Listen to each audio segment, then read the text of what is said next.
Good morning and welcome all to our first week of Animal Imaginatomy here at the Watts Atelier. I'm your instructor, Tom Babby. I'll be walking you through the course over these next 5 weeks. We're going to have a lot of fun with this. There's a lot of information to cover, so we're just going to hop right into it right now. So this first week, what we're going to be diving into is animal construction, quadruped construction specifically, mammalian quadruped construction. You're going to learn the different forms, the different construction forms that we're going to utilize to make up these creatures. So just like with human anatomy, just like with figure drawing, there's construction forms that go into these creatures that we're going to be learning about. These construction forms can be, once you understand them, they can be pushed, pulled, stretched, squashed in all different kinds of shapes and proportions. And that's going to form the basis for a believable creature design. Now, going beyond that, going beyond the basis for a believable creature design, understanding these construction forms is going to let you tweak your photo reference a little bit more when you're working in kind of the real world realm, right? Like if you're doing real world wildlife art, understanding these construction forms is going to allow you to go ahead and reposition some of this, the wildlife photos that maybe you take, to get more dynamic photos, to go ahead and to get more dynamic compositions, more dynamic motions in your creatures from those photos. You can go ahead and learn through understanding this construction how to repose these creatures as you're drawing them to have a more interesting composition and a more interesting gestural flow to your subject. So without further ado, let's hop in here and start learning these forms. If you've taken a class with me before, this first week may be a little bit of overview for you. We do cover animal construction a lot in my courses. We dedicate pretty much a solid week in each one of my animal drawing courses to construction, and there's a reason for that. Without understanding the underlying forms, we cannot go ahead and render a final drawing or a final concept of a creature, right? We need to understand what's happening underneath in order to have that three-dimensional feel, that solid feel to our figure. So we need to understand how these creatures are built, how these creatures are put together. If this is review for you all, just hang tight and enjoy it. So many times in our training we don't have time to go back and kind of reaffirm our foundation. And that's kind of what we're doing here for those of you who have taken a course with me before. For those of you who haven't, this is going to be new, so pay good attention because everything we do from this week on is going to be based off of the foundation we're setting up today. So let's go ahead and hop into it. So to start with, I'm going to go over three main shapes that we're going to be linking together in order to create our construction forms. The first of those shapes is the wedge. So that wedge shape has a front plane, and that front plane can tilt back or stay fairly vertical. What I'm putting in here is fairly vertical right now. It's going to depend on the creature. We have a front plane with a curved side plane coming down that's going to represent this side mass will be where the shoulders hook up and the upper arm. As we come down here, we have a bottom plane, and that bottom plane is going to be the chest, the pectoral muscles. So I always like to throw a little split in there, even at these early stages where we're starting to explore things. So there's our fun little chest and shoulder abstraction there, right? Next up, we've got, let me go a little wider on that. Next up, we have our barrel abstraction. So the first one is our wedge, and that wedge is for the shoulders and chest. Second that we have going here is our barrel abstraction, and that barrel abstraction is going to represent the midsection, the rib cage.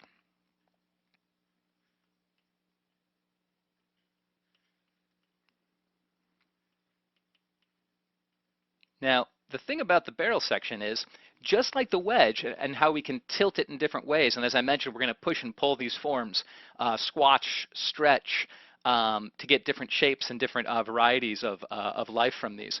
But just like the wedge abstraction where we can tilt that plane back and forward, we can go ahead and modify this barrel section depending on the species as well. Sometimes we'll have another little section to that barrel indicating the lumbar, that free-sitting section of the back of the spine down there, right? Sometimes we don't have that, but the barrel section is always there. It's just a matter of how it's modified and how much lumbar we get in there, which we're going to be going into a little bit later in this lesson today. Now, the third one that we've got going for us is our saddle abstraction. Our saddle abstraction is going to be the indicator of the hips. We have a top, I almost want you guys to think of it almost like the world's least comfortable saddle with these right angles happening on it, right? We have this big sloping, downward sloping back plane. Now, it's just like, as I mentioned with the wedge shape, we have that tilt that can happen to it. It can either tilt backwards a little bit or it can stay fairly vertical. Now, with the hips back here, for the most part, on nearly all quadrupeds, we have this downward slope to that top plane of the hips, right? But let me go ahead and finish the saddle abstraction so you can kind of get a clear idea of what I'm talking about before I get ahead of myself here. So that saddle abstraction, like I said, has a very flat top edge on it. And then we've got our little side planes that then come in, right? There we go.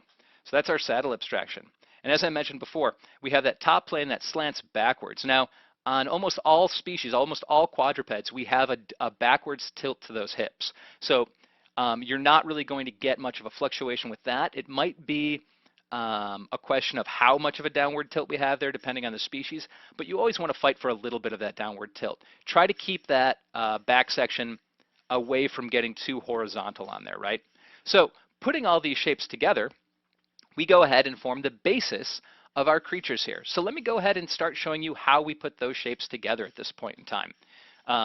Number 3, we've got our saddle abstraction. And that saddle abstraction indicates the hips. The top plane here is going to be for the hips. And then the side is going to be the upper leg. So that's here will be the upper leg. So each of these abstractions is going to indicate something else on our figure here. Rib cage and lumbar. I want to go ahead and write on there as well so you can see that. Cool, so there we go. We've got that started here. I'm going to go ahead and just shrink these down a little bit so we can go ahead and move them up to the upper corner so you still have them for reference, but we have a little more room to work here. So now we're going to go ahead and start understanding how these pieces get stitched together, how we can go ahead and put these together to create a believable quadruped at this point in time. So the main issue with quadrupeds that I see when I see art that kind of feels off, that's a quadruped that feels off, the main issue that we usually run into with that is the way the limbs hook up. Now, these 3 sections here are going to form the basis for where those limbs hook up. They help make sure that we don't end up getting people armed on our creatures, right? When I say that, I'm sure that all of you are kind of nodding a little bit. You've seen that before, or maybe even encountered it in your own art, where you're drawing a quadruped and then all of a sudden you're like, why does this look like a person's shoulder, right? A person's deltoid on a quadruped form. We're going to work to avoid that, and embracing these construction forms and learning where the limbs hook up will help you kind of get around that people limb trap that sometimes happens with quadrupeds. So let's start by building together a solid construction basis of a quadruped, and then I'm going to show you how to push and pull those shapes before telling you what your homework's going to be here today. So without further ado, let's go ahead and jump in here. We're going to do 2 construction forms today. We're going to work with 2 different types of creatures today. One is going to be a running quadruped, and the other is going to be a stalking quadruped. Those are the main types of quadrupeds you see in the world, in the natural world. Our running forms are more rigid, and our stalkers are more flexible. Let me show you how we're going to utilize these forms in that. So to begin, I'm going to go ahead and utilize my runner quadruped.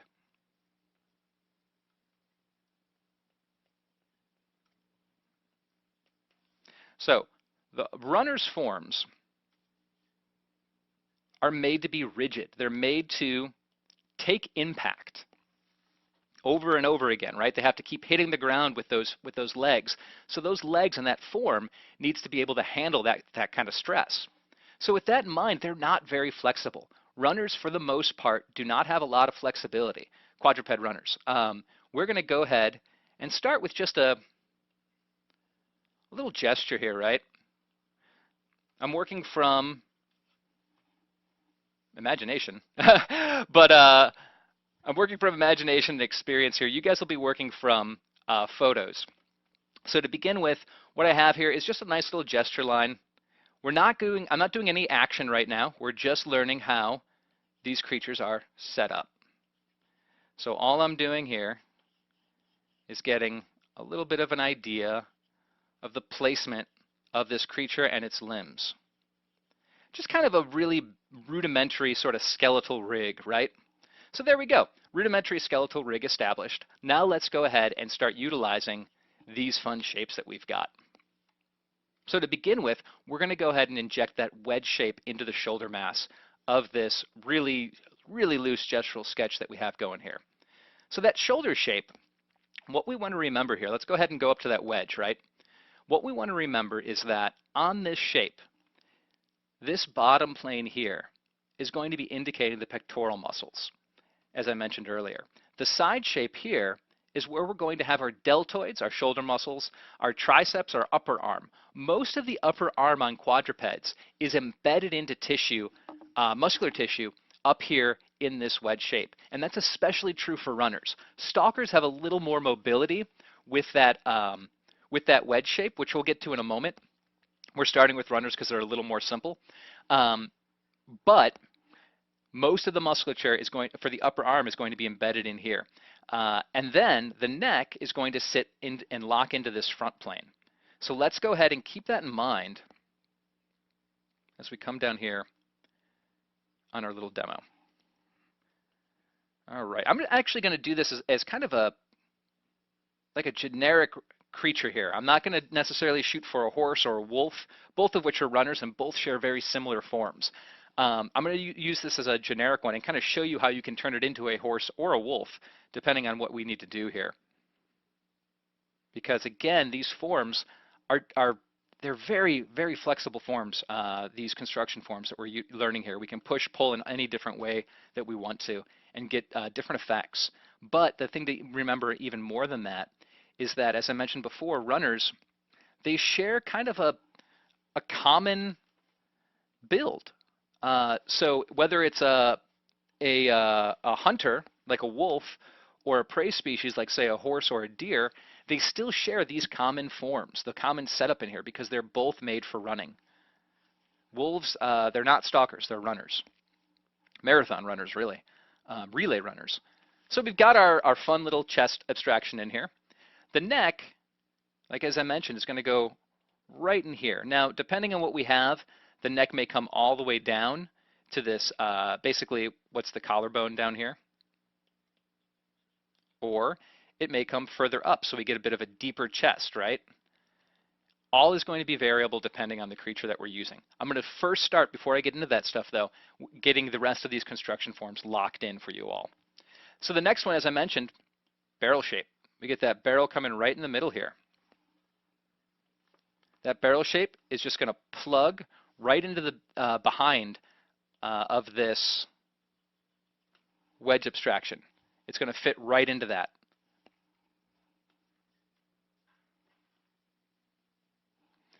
And as we come up here, I'm going to do this as a more, as I mentioned before, that barrel shape can get a little more flexible in stalkers, and you do sometimes get a little more of a lumbar in certain running species, but for the sake of comparison, I'm going to keep it fairly stiff here. Now I am going to do one kind of fun thing here. I am going to go ahead and add a little bit of a plane to the back there, a little bit of a flatter plane. On a lot of running species, because of that kind of stiffness of their body structure, you usually get a little bit of muscle definition back here and almost like a flat plane that happens that then curves around as we come down to the rib cage there, right? This is kind of where the saddle would go on a horse and where you'd kind of sit on the horse. That's why it works back there, because there is kind of a flatter plane, a flatter, wider area to that back. Now coming into the hips, this is where it gets a little bit tricky. We need to go ahead and get these hips sitting around that midsection shape. So what we can do, I'm going to pull this back just a little bit farther here. And then that saddle abstraction, I'm going to think of it as just spanning across these hips. This is much closer to a wolf's build than a horse's build, but still not quite exactly a wolf's build. We have this more narrow midsection back here, which is more canid than equine. And it's a great example of how these shapes, pushing and pulling them, can get different effects. Getting that wider is going to feel more equine. Getting it more narrow is going to feel more canid. So we're just going to go ahead and I'm going to get a little bit of a darker value there. We're going to pull that top plane across and then drop it back. Like I mentioned, we want that backwards tilt to that plane. I'm going to cut in a little bit from where we had our gesture, which is okay. That's the purpose of a gesture, right? Remember that those initial marks that you lay down, they're going to change. They're marks that you have to put down for some type of point of reference. You know, you have to begin somewhere. So those first marks, don't think that they're too sacred to not erase, right? Don't get too married to those. Any mark that you lay down can be changed, altered, etc. So we got that plane going across the back there. Let's go ahead and drop down the sides here to the upper leg. And drop down on the far side. What you can almost do here too is when you're drawing through a static form like this, and only when you have a static form, right? Because when we start getting into motion, the sides of these legs are going to pull out in different directions, right? When we start moving this creature around. But when it's in a neutral pose, a static pose, we can just draw right across and lock up the two sides of those upper legs so they're parallel with one another.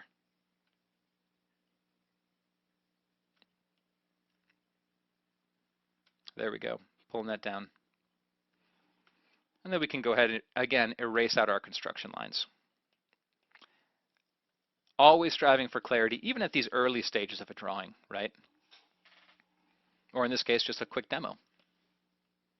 So there we go. There's our three forms put together. We have our wedge, we have our barrel, and we have our saddle abstraction here. So we have our shoulders, we have our midsection and ribs, and we have our hips and upper legs. Now that we have these interlocked, now that we have these set up, we've set ourselves up for success now. We are on a really nice path to avoid that people arm syndrome, right? So we can still fall into that trap though. We need to be careful with the way that we put the limbs now onto these construction forms. So with that in mind, let's go ahead and roll right into it. Now these legs are another aspect that I want you to pay attention to really closely here because it's going to set up the difference between stalkers and runners. So we have our runner here, right? And as I mentioned before, the running form is rather rigid. It doesn't flex a lot. We don't have a lot of twisting or turning or things like that happens in it. They have a rigidity to their body, so they don't hurt anything, right? Think about, for those of you who do run, I do a lot of running. I probably run, not a ton, but I run maybe twice or three times a week. But when I go for my runs, you want to go ahead and have good form on those runs. You don't want to have kind of like a floppy spine and kind of have your torso flailing around, because what does that do? You end up hurting your back, right? So running species have a lot of stiffness to their bodies, so they don't hurt themselves as they're sprinting. Or as they're doing distance running, right? In the case of a cheetah, we have a sprinter. In the case of the wolves, we have distance runners. Each of these creatures are built a little bit differently, but they have similarities in forms. So with that in mind, we don't have a lot of mobility in these limbs. These limbs are made to pick up and push down hard, and that's basically it. Their limbs aren't really being used for catching prey.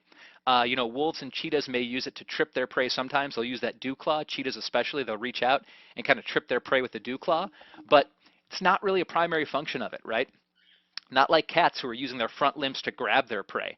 Wolves are really trying to run their prey to exhaustion, or if in the case of a prey species, they're trying to outrun their predator. That's all that those limbs are used for, repeatedly hitting that earth.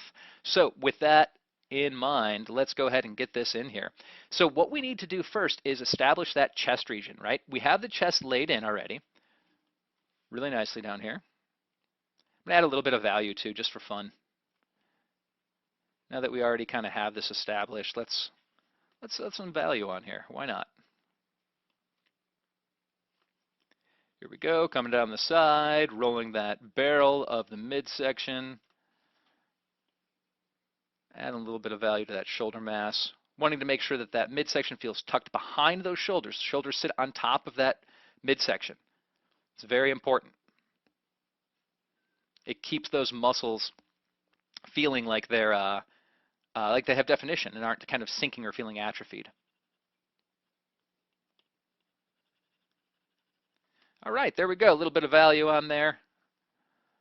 All good. So now that we've got that established, I'm going to go ahead and get these limbs in here. So the limbs, we have a really great basis for these. And as I mentioned before, we don't want a lot of flexibility to the runner's limbs. So what we're going to do is attach them right here to the underside, or I should say that tilted plane, right? That chest plane. We're going to go ahead and attach those right to that chest plane as they come down.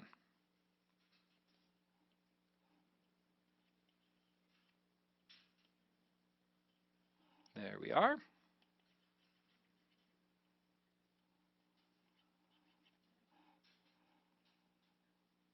And there we, oh, sometimes I hit with the wrong fingers and make the stuff go away. Procreate has a tap feature with your digits, and if you hit in a certain order or a certain finger combo, it goes back or goes forward a step. So every now and again, my spazzy hands as I drag them across the tablet will hit the wrong combo and step back a step. So if anything disappears, that's why. So there we go. We got our four limbs really roughly locked in. So as they come straight off of the kind of the bottom plane here, right? I'm going to go ahead and draw some topography lines on here as well so you can kind of see what we're dealing with. I'm going to add some value.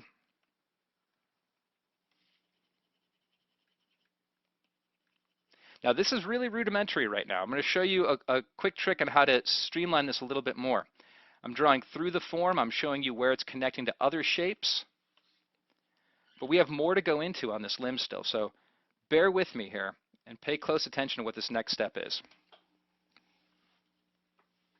So I'm just going to block in the feet really quick. Again, I'm going to get to foot construction really fast, but I want to show you how these limbs hook up first. So blocking those in really quick. And now these forelimbs, as we come up, actually let me use a red one here. As we come up, as I mentioned, they start to kind of, we want to go ahead and anchor them on the chest muscles at first, right, on that chest plane. And the reason for that is when we start getting into musculature, you're going to see how that musculature wraps into the forelimbs on runners. The chest powers a lot of that downbeat on a running form, on a quadruped runner form, right? So think of it like if you're doing a bench press, for instance, right? Or a push-up. When you're doing a push-up, that's a chest exercise, right? You have your arms out to your side, you're pushing up, and you can feel your chest flexing, right? That's how you build chest muscles with those push-ups. That's what an animal's doing when it runs. A quadruped is constantly pushing its feet against the ground, so it needs to have these very well-developed pectoral muscles to drive that running force. So we need that kind of hooked up to the chest muscles to begin with. So we start there. But then, as the form wraps around the body here, it attaches up to the side of this plane here. So I'm going to show you how to kind of wrap that up and make that work there.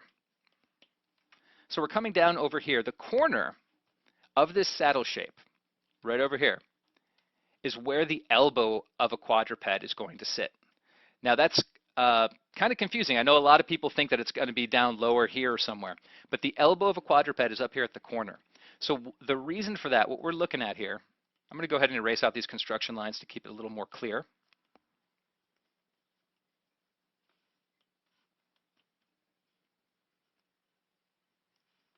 Give me just a sec here to get the right, there we go, right pen width for you guys to see. Working at a pretty high resolution here. There we go. So it's going to wrap up, the muscles here are going to wrap up onto the side plane of the body here. So the elbow's at the corner of that mass. Embedded inside, we have the humerus, the upper arm bone here, right, is embedded here. And then our deltoids, our shoulder blade, the scapula of our runner is going to be located right up in here. So We have our triceps are going to come down on the side. Again, this is all stuff that we're going to get into when we get to the musculature section. But we have our triceps coming on the side. We have our deltoids coming up and hooking up here. And we have the upper arm embedded in there. We do need to obviously, like I said, touch a little bit on anatomy as we're in construction so you all know how these things are hooked up. But bear in mind that that elbow goes right here. Musculature is going to then wrap up onto the side of this plane. I'll be adding a little more value as we refine this form so you can kind of, excuse me, kind of see what we're talking about here. Now on the feet, let's come on down here. So if the elbow's here, we've got our little bend in the limb, right, happening essentially here. And then as we come down, this is the equivalent of the human forearm here. Again, elbow, forearm down here. So this is the equivalent of the human forearm coming down. And let's go ahead, I'm going to make this a canid. So as we come on down here on the canid, we're going to keep that wrist a little lower to the ground. When we get to the wrist, things are going to get, oop, I'm stepping back again on accident. Things are going to get, let me go ahead and redo that. Things are going to get a little blocky here as we come down the wrist. So essentially what we've got is a roundness happening here. And then as we come on down further, that roundness starts to plank off and become more like a 2x4, right? As we come down there. Now we're starting to get kind of the fun shapes happening here that we're striving for. There we go. That's looking cool. So then as we come on down, I'm going to go ahead and, as I mentioned, make this into a wolf. We're going to go ahead and design out the next section, the hand, basically. This is the wrist break right here. As we come on down to the hand, we're going to design that out again, just like another little 2x4 block that we're locking into there. And as we come on down to the paws, things get real simple at the paws. We just want to design those up almost like a slipper, like the toes of a slipper. And then we just split them. And there are our paws. Now, if we wanted to make this into an equine, which we're going to go over later, right? Today's lesson is primarily runner versus stalker, not necessarily species specific. It's me showing you how these creatures are hooked up. If we wanted to make this an equine, we'd have to switch it up a little bit more. But I do want to go ahead and show you guys that switch up, right? Again, we only have 5 weeks. This is a very dense course. And in that 5 weeks, we need to learn how to play around with these forms, how to push and pull these forms, and get different kind of effects from them. So same sort of setup here for an equine, but what we do is simply pull that wrist up higher. The wrist right now on the wolf is down lower. The wrist on the equine is going to be higher up. And then we need to think about how a horse is built. A horse, whereas a wolf, for instance, is running on its toes, right? A wolf is what's called a digitigrade. Digitigrade creatures are creatures that walk on their toes. Plantigrade creatures are creatures that walk with their whole foot on the ground, heel and toe touching the ground. We as humans are plantigrades.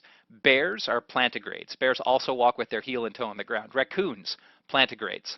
Digitigrades, which is what this wolf foot over here is, are creatures that walk with their heel elevated and their toes only on the ground. So we have their digits, digitigrade. They're walking on their digits.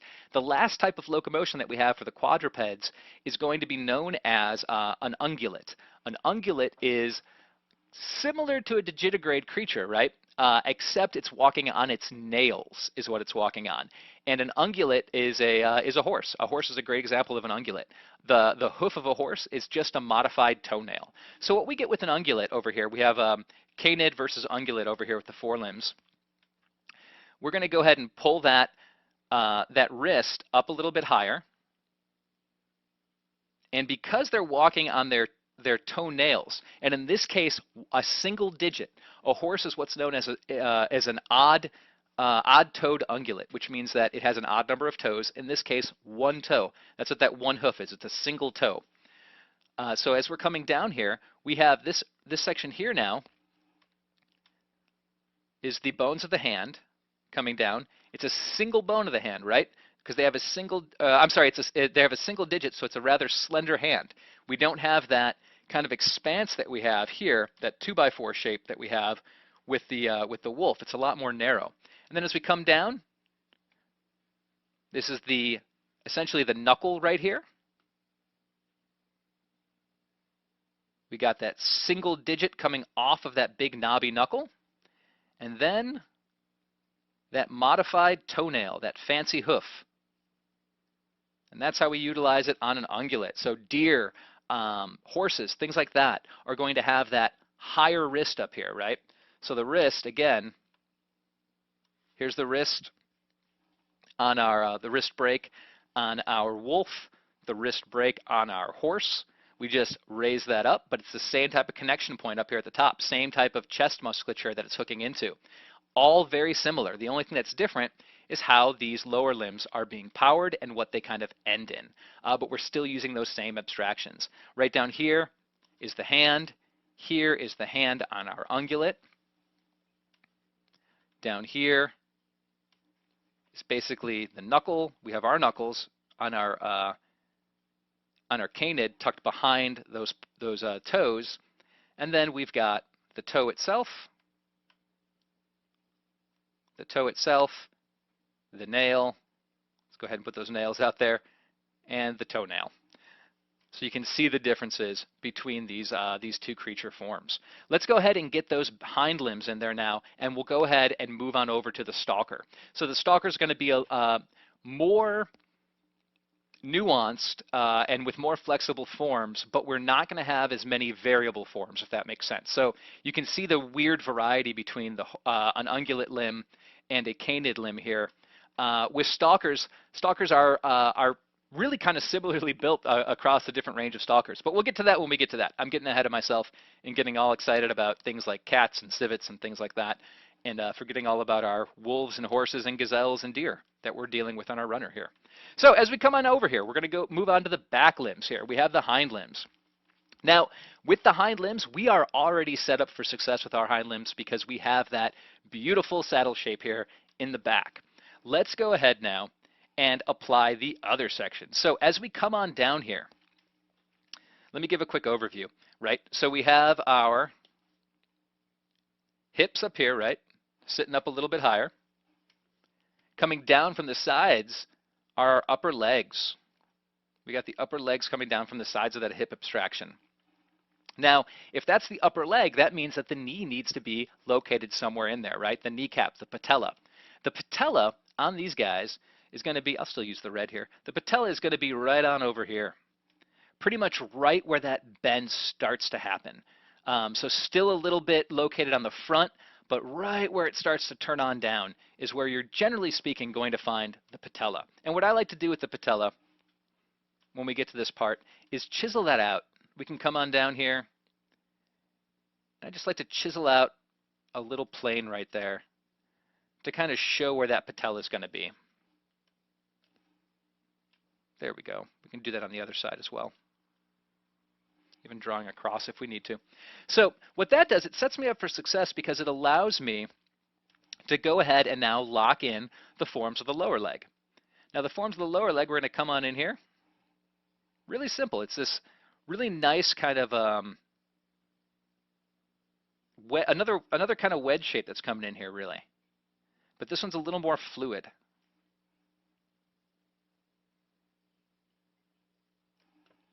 There we go. Wrapping that on up. And what that's going to do now, it's going to lock right on into the ankle and the foot. So the ankle, if the knee is up here again, the ankle is going to be right back here. So there's this really big misconception with quadrupeds that you sometimes hear people say. You'll hear people say things like, "Oh yeah, give that that werewolf design the backward bending knees like a dog has." They're not backward bending knees. People are usually referring to the section that we're drawing right here. Give me just a moment, and I'll show you what's going on here. I'm actually going to block that in really quick, just like I did the forelimb.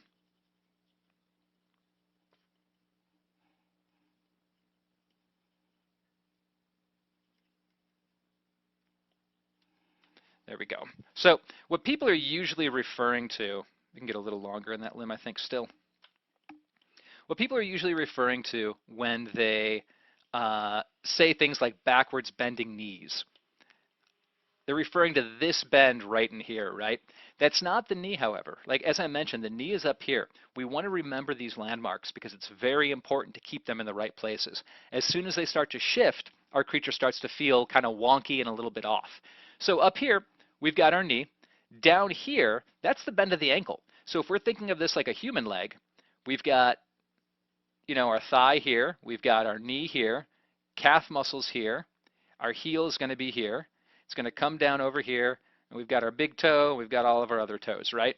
That's basically what the weird derpy human leg is going to look like in there. Now the creature form is just stretched out. One of the things that always helped me remember this, we're talking a little bit about creature design in this class, so I'm going to loop in some creature design into here. One of the things that always has helped me remember this from a super young age is the transformation sequence in An American Werewolf in London, the old horror movie, right? There's a great transformation sequence in is it the hotel room or wherever he's staying or wherever, where it's just this awesome scene, and there's that one shot of the leg pushing back and the foot extending out, and that's what I always think of right here, that foot extension. We want to remember that this plane right here are the bones of the feet. Back here is the ankle and heel, right? Again, remember that digitigrade definition we talked about, right? Digitigrade, let me go ahead and write those up here for you all too. Digitigrade means they walk on what? Toes. Plantigrade means they walk on what? Toe and heel, both on the ground. And ungulate means they walk on their weird toenail, also known as a hoof. There we go. I'm not going to go into head construction too much today, so I'm going to leave those notes right over that and not feel too bad about them, since we are working primarily on bodies. I'll show you a little bit of that neck, but not too much. So anyways, let's go ahead and clean this up. Unfortunately, left all the red on there, so I got to just draw right on over it. That's okay. All right, so as we come on down here to the rear limb, we're going to go ahead, as I mentioned, pull that right on out into that heel / ankle. And this section starts narrow, and then it stays fairly narrow, but it does get a little more planky, similar to the way the hand gets. Now it's still fairly thin, right? Think about, for those of you who own dogs or who have a pet dog, think about how thin that can be sometimes. But if you go over there and feel it, you can feel that kind of flatter edge on the top a little bit. It's a little bit of a planking to it. Not much, but a little bit. It's a really delicate middle ground. It's almost something that I would recommend playing on a not even species by species basis, but reference by reference basis. You can play that up and get it a little more rounded if you want. You can play it up and get it a little more planked if you want, depending on either the creature type you're designing or even just the individual animal you're working on. And just like the front limbs, those feet, those toes, are going to be just like a little slipper shape. And we're going to split it down the middle and then split it twice more on each side. Once more on each side, twice more total to get our toes. There we go. Now the hind limb, if this were to be a horse, really similar, but again, just stretched and pulled a little bit differently. We'd want to get a little bit shorter on this lower leg, on that calf muscle section. A little bit shorter, not as elongated. And the flip side is that the bones of the feet get much more elongated, right? We come on down here and get that really long kind of sweeping feel to them. And then we can go ahead and get our digit in there, our joint, and coming on down to the digit itself, and ultimately the hoof. There we go. So there's our horrifying split chimeric creature here. That's half horse, half wolf, essentially. So we've got, going back in space, obviously, it doesn't have super tiny legs. We've got a lot of perspective happening here as well. What we're looking at is, as I mentioned, those wrists at different levels depending on the quadruped species that we're dealing with. But you can see how the runner form is hooked up in the same sort of way. Now, the flip side of that coin is going to be the stalker. Let's go ahead and jump right into that stalking form. As I mentioned, we don't have as much variance of the stalker form. The variance of the stalker form is going to come more from proportions and less from kind of placement. So on the runner, we had the placement variance where we have to raise and lower those, those wrists and things. But the elbow and patella placement are all kind of the same as far as how it hooks up to the form. We're going to have not as drastic of a shift as we see like this in the stalker. Stalkers all kind of use the same body plan, but it's going to depend on the difference between the species is going to depend on how squat, how lean, how stretched out, how condensed the form is going to be. So we're going to play around with proportions more than placement on these guys. There's not a lot of variance in that stalker form. There's a lot of different species that utilize it, everything from, as I mentioned, civets to cat species to things like the fossa from Madagascar. Lots of different creatures utilize that stalking plan, but it's a very similar plan. It's a very cat-like plan to it. So let's go ahead and get that in here. I'm going to go ahead and start, as I mentioned, just as before, getting a let me go ahead and do something really quick here. I'm going to shrink this down just a little bit to make more space. So I'm going to start as I did before, just getting a little gesture in here.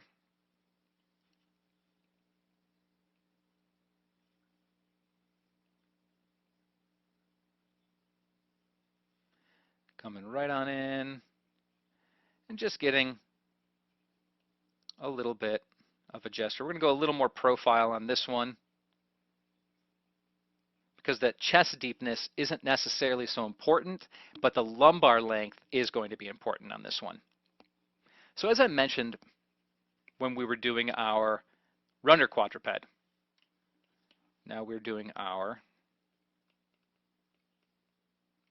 stalker quadruped.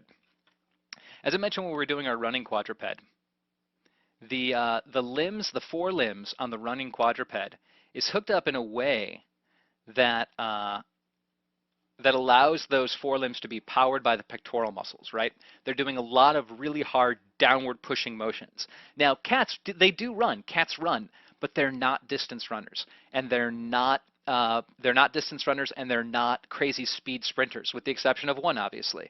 That one infamous cat out there, the cheetah, which utilizes this body plan and not this body plan. But again, what I want you all to remember is that the only rule with no exception is that there's always an exception to the rule. So everything that I'm teaching you in here, all of these, this is how this always goes, this is how this always goes, think of them more as generalizations, because as I mentioned before, there's always going to be outliers to these rules. There's always going to be exceptions to these rules. There are creatures out there in prehistory that were canid relatives that stalked their prey and did not run after their prey. There are cats out there, as we just mentioned, the cheetah, that runs after its prey, runs its prey down rather than stalks its prey. So there's always exceptions out there. But for the most part, runners are utilizing those big chest muscles to power their gait, so they can either get away from what's trying to eat them or get to what they want to eat. And stalkers do not need that chest muscle. They actually have a rather small atrophied chest muscles in comparison to runners, because what's important to them is getting low to the ground and moving silently. So with that in mind, we don't need to see much of that chest muscle at this point in time. So we got our little stalker here. You can already see the gesture of this guy is a little more springy, a little more lively than our running form off to the side here. That stalker form, let's go ahead and just going to go ahead and throw some value down there, just like we did on the runner, just to get a little bit of a basis to work on here. Just kind of ghosting in some quick elements.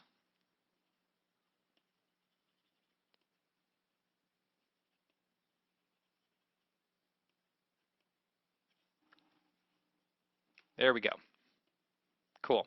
So now we're going to move a little quicker on laying in the foundational shapes on here, since we already now know from our runner how they sort of hook up with one another. So we've got our wedge abstraction right for the shoulders.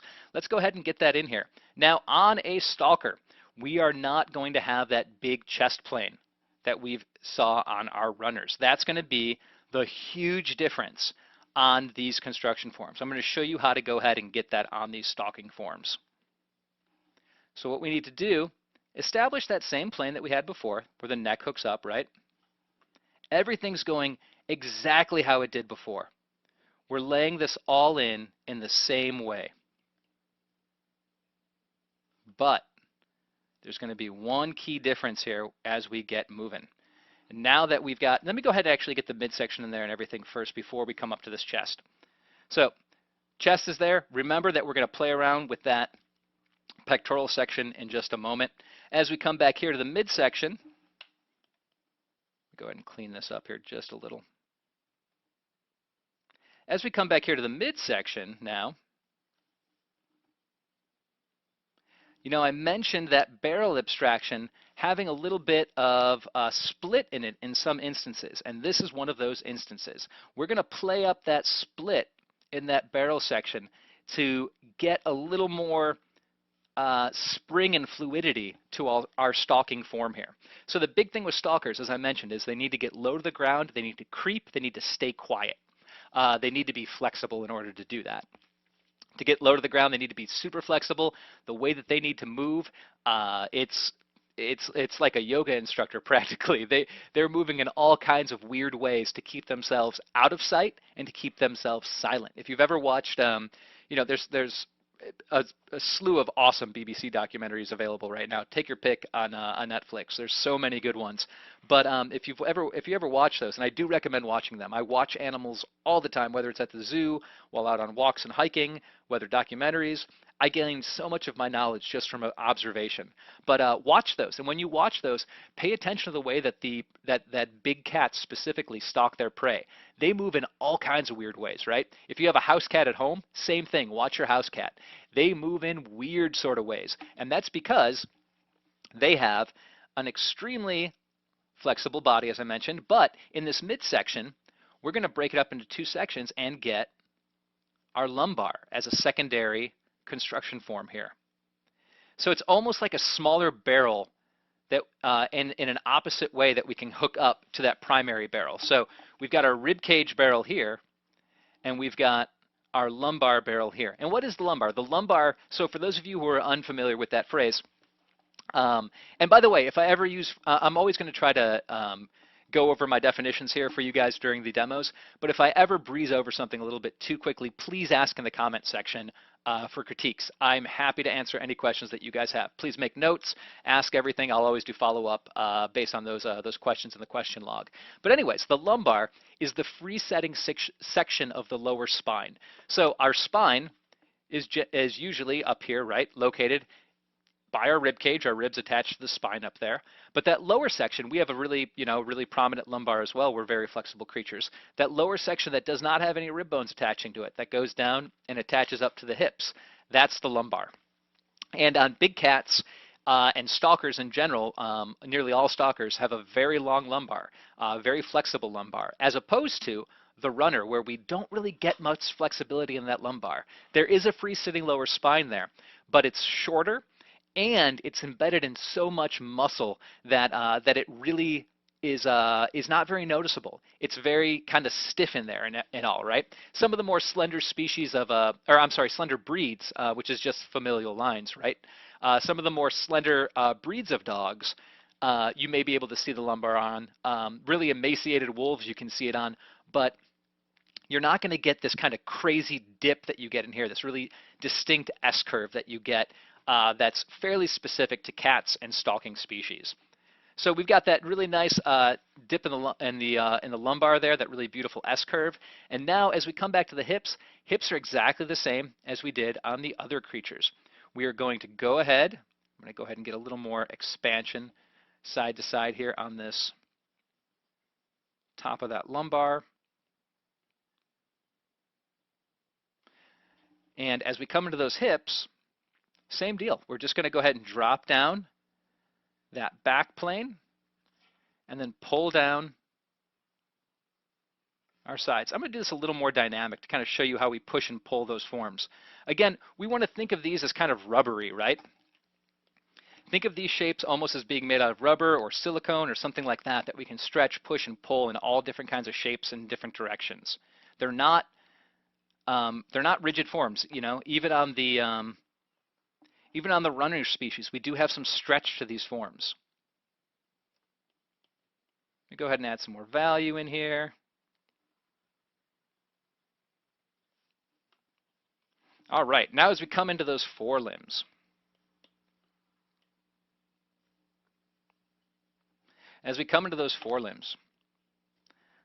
we have a little bit of a project on our hands. So we need to understand how that chest works for our non-running species. The chest itself does not have that big plane that we see on our running species, right? A running species, as I mentioned, for horses, for instance, if we come up here with a more equine style neck here, we can really see that plane change that happens here, right? As it comes down from the neck hits here, comes over, and then drops on down. So we can really see that really interesting topography, that really defined pectoral muscle that you have there on say, a horse or a dog or a canid. Again, if you have a dog at home, comparative anatomy, it's a great way to kind of learn this stuff. Go up to your dog, give him a big pat on the chest, and you can feel that. You can feel that big, wide chest that's made for running. Contrary, if you have a cat, go pick up your cat and do that thing where you kind of put your hand between their front legs, right, when you pick them up, and you can feel that there's going to be a narrow chasm there. You're not going to feel that really wide, broad chest that you'd feel on a dog. Instead, we have, as I mentioned, a narrow chasm. That allows the cat to get closer to the ground as it stalks. The pectoral muscles on a cat, or on stalkers in general, are going to be located on the opposite sides of their forelimbs. So we end up getting a bit of almost like a bit of a valley in here. So what we want to do is go ahead and remove a slice from this. I'm going to go ahead and hook up the legs first. So this isn't going to be so confusing. Again, elbows here. We can pull that elbow down even a little bit more because, as I mentioned, these are kind of like rubbery shapes. So I'm going to pull the corner of this mass down for the sake of the little bit of motion that I have in this pose. Shoulder mass is being pulled down. We have the corner here of that elbow coming on down to that forelimb then, right? Same with this far side. We're going to come in here, located on the underside, right? Let me clear that up a little bit. Located on the underside is where we see that. This corner is being pulled down, so we get a little bit of a tilt happening to this far edge. But what we need to do now, as I mentioned, is get rid of this big plane that's happening here. We need to split that. So what I like to do to start with is find the center line at the top. And then, from the inside edge of each of these limbs, we can draw a little bit of a line over to that center line. And kind of just remove a little slice of that. From this angle, we're not going to see too much of that difference until we erase out this line that connects up to the limb. Once we erase out that limb line, suddenly it really plays up the length of that forelimb, and we see that this creature is much more flexible than our rigid runner. Now it's going to make a little more sense once I get a little bit of value in there. So give me just a moment here. I'm going to come down to the forelimbs. Now there's another very specific thing that we need to learn about these forelimbs as well, and that's the pronation of the form. These animals can pronate and supinate their limbs. What that means is if you hold your arm out in front of you right now, hold your arm out with your palm facing the sky. Now turn your palm towards the ground, but don't rotate your shoulder, right? Your elbow can stay in one spot. You can actually put your other hand around your elbow as you hold that arm extended, and you can feel how your elbow stays put, but your whole forearm moves. That is called pronation and supination, the ability to twist that forearm. Stalking species have that ability, runners do not. Running species have these rigid legs that go essentially just straight up and down, right?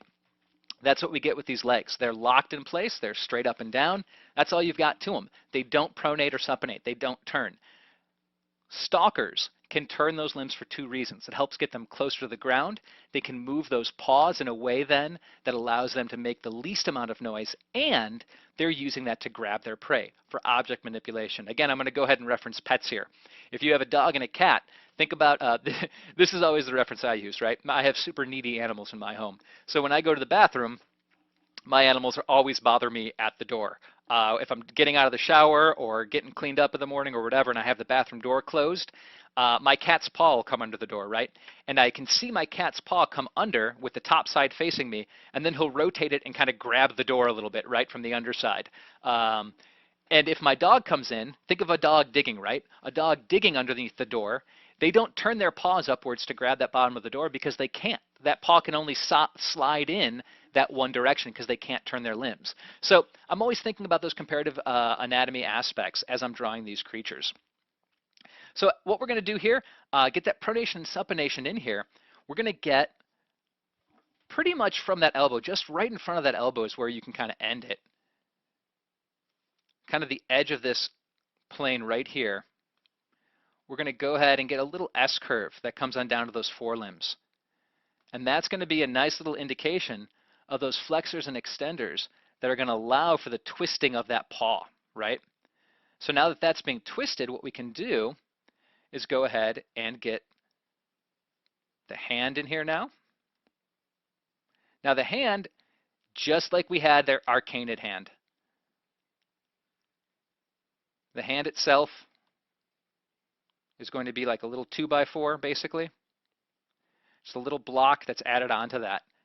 It's going to be larger, wider for the most part. You know, sometimes you got some pretty dainty stalking species out there, smaller ones, lighter weight ones, but for the most part, these creatures are using these paws as kind of the killing element too, right? They're using this to grab the prey and pull the prey in. So it needs to be big, you know. Think of it almost like if you're trying to use a net to scoop up a small fish in a tank. You want the biggest net possible for the highest chance of getting what that is. Evolution works the same way. It wants to make those paws bigger so it has a more likely chance to grab onto the prey. It doesn't need to be small, those paws. On a runner species, we need those paws to be fairly small, or those hooves to be fairly small. The smaller that is, the less contact it's making with the ground, and the faster they can pull that hoof back up. They don't have that little moment of friction that causes it to kind of stick to the ground a little bit, right? They can pull it up faster and run faster. These guys, they don't care about running. They care about catching their prey, getting close to it, and then getting it. So we have a little bit bigger on the forelimb paw side of things than we do on the runners here. So paw itself, same sort of way. We're going to do it exactly the same. Let me get a little bit of value in here. There we go. But it's the same thing that we did with the canid paw. We're going to get that slipper shape in there and then split it. Now these guys have little retractable claws, obviously, so we can throw them in like that. Not all stalkers have retractable claws. Cats do. Some other species do, but not all. And again, remember that the only rule with no exception is that there's always an exception to the rule. So I'm going to go ahead and add some value here and show you the neck flow line on a stalker. So with the running species, we talked about that neck flow line, right? How we have that topography that happens as it hits the chest and bounces off of it. Because we had that chest slice removed here, we don't really have that topography with the stalker. It kind of goes straight from the neckline right through this little chasm that we cut out into the sweep of the belly and right on through. It's a straight line. We don't have that little jump in topography that we had in the running species. So let me go ahead and erase through just a little bit here to kind of show you how this all is going to go, and then add some value. So you can already see how that limb structure, while utilizing the same construction forms and the same initial hookup, is quite different because of the way that we remove that slice from the chest. Very different feel to the forelimbs in this stalking species as opposed to the forelimbs in our Running species. Very different feel, very different vibe. There we go. I'm not going to do the far arm because we are running out of time a little bit here. Those of you who have taken classes with me before know how much I get into this subject and how talkative I can be. So we're running out of a little bit of time here, so I'm just going to keep on plugging through to those hind limbs here. You get the idea for the far limb at that point in time. As we approach the hind limbs here, I'm going to go ahead and get just as I said, a little more dynamic. Don't you like how I said that I wasn't going to do the far limb, and then I immediately go and start rendering out a far limb? That's another thing you're going to learn about me in this class if you haven't taken a course with me before. I'm mysterious like that. No, I'll get off on my little tangents every now and again where I want to see something get fleshed out a little bit more. When I do demos at school, it's always the worst because I'm always like, and the demo's done. And I keep painting and everyone's like, do we leave now? Do we keep staying and watching him? I always keep pecking away at stuff. So yeah, just throw it in a little gesture for that far limb there. But let's go ahead and get that nearest limb established as well, eh? Let's get that going. So the limbs on the hind limbs, very similar to canids. You're not going to have much of a difference between canids or running species and stalkers as far as the hind limbs go when we're talking about digitigrades. Because again, this stalker that we're drawing is a digitigrade, right? We have those limbs that are off the ground. So we have our digitigrade form here. Or I'm sorry, the limbs that are off the ground. The toes are in contact with the ground. The heel is off the ground. So the digitigrade form for the hind limbs is very similar between a running species and a stalking species. The big difference you're going to get is when we start getting into musculature. With musculature in a running species, you're going to get, for lack of a better term, a real big booty on these guys. That's going to power that downward stride that they've got. Stalkers, a little less so, a little more slim, a little more bony hip structure to them, right? But again, we're going to be getting into that in week 2, where we start draping muscles on and then playing around with some fun things that we can utilize into some creature design. But as we come on down here, we have our lower leg and foot bones, right? We have our, again, our ankle back here.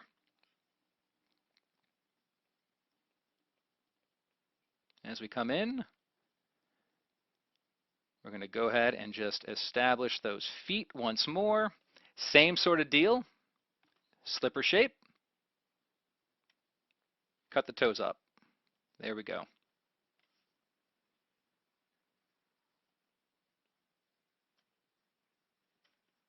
And there we are. All right, so there's our differences now between our runner and stalker. So I'm going to do one last thing here for you all really quick before I go into an overview of the homework assignments. I'm going to go ahead and mark off some of the elements here for you so you know what you're looking at. So we've got our knee. The knees are going to be here on these creatures, right? We've got our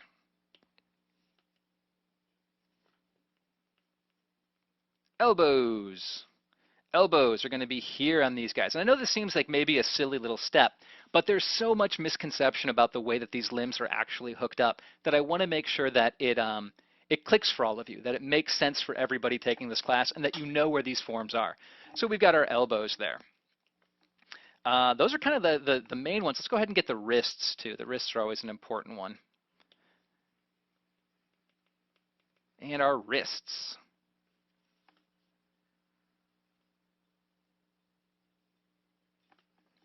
And let's do the last one. Let's go ahead and do the heel or the ankle. Let's do the ankle in blue. And our ankles. So there we go. There is our construction overview for this course.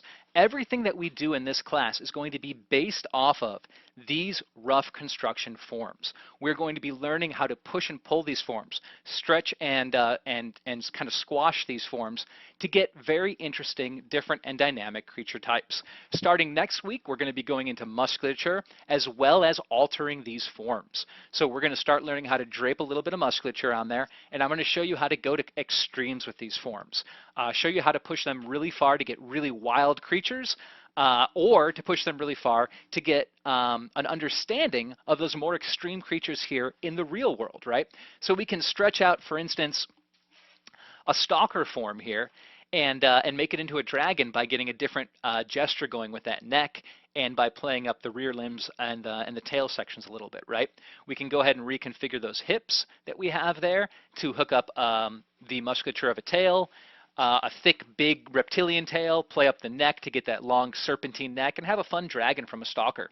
Or we can do something like this on the runner form.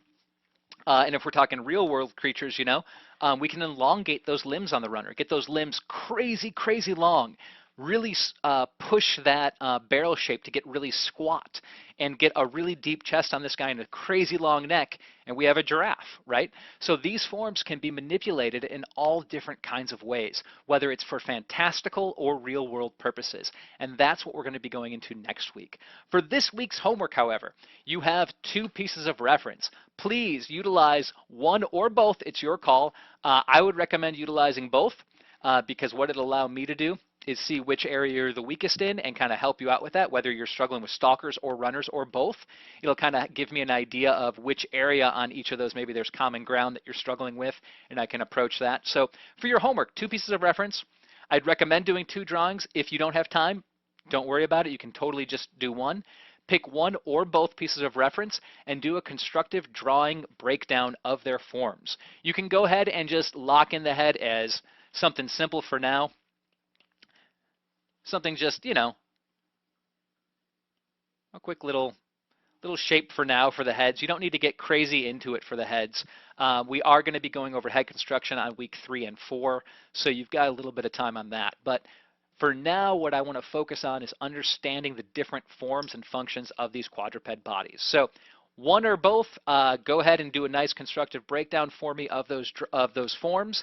And as we go into week 2, we're going to learn how to modify those forms, and that's when we really start to have fun, going into fun creature design and weird animal drawings, you know, weird real world animals with exaggerative proportions. So yeah, have fun, everybody. Please take your time on these. It's a very tricky thing to kind of get right the way those limbs hook up.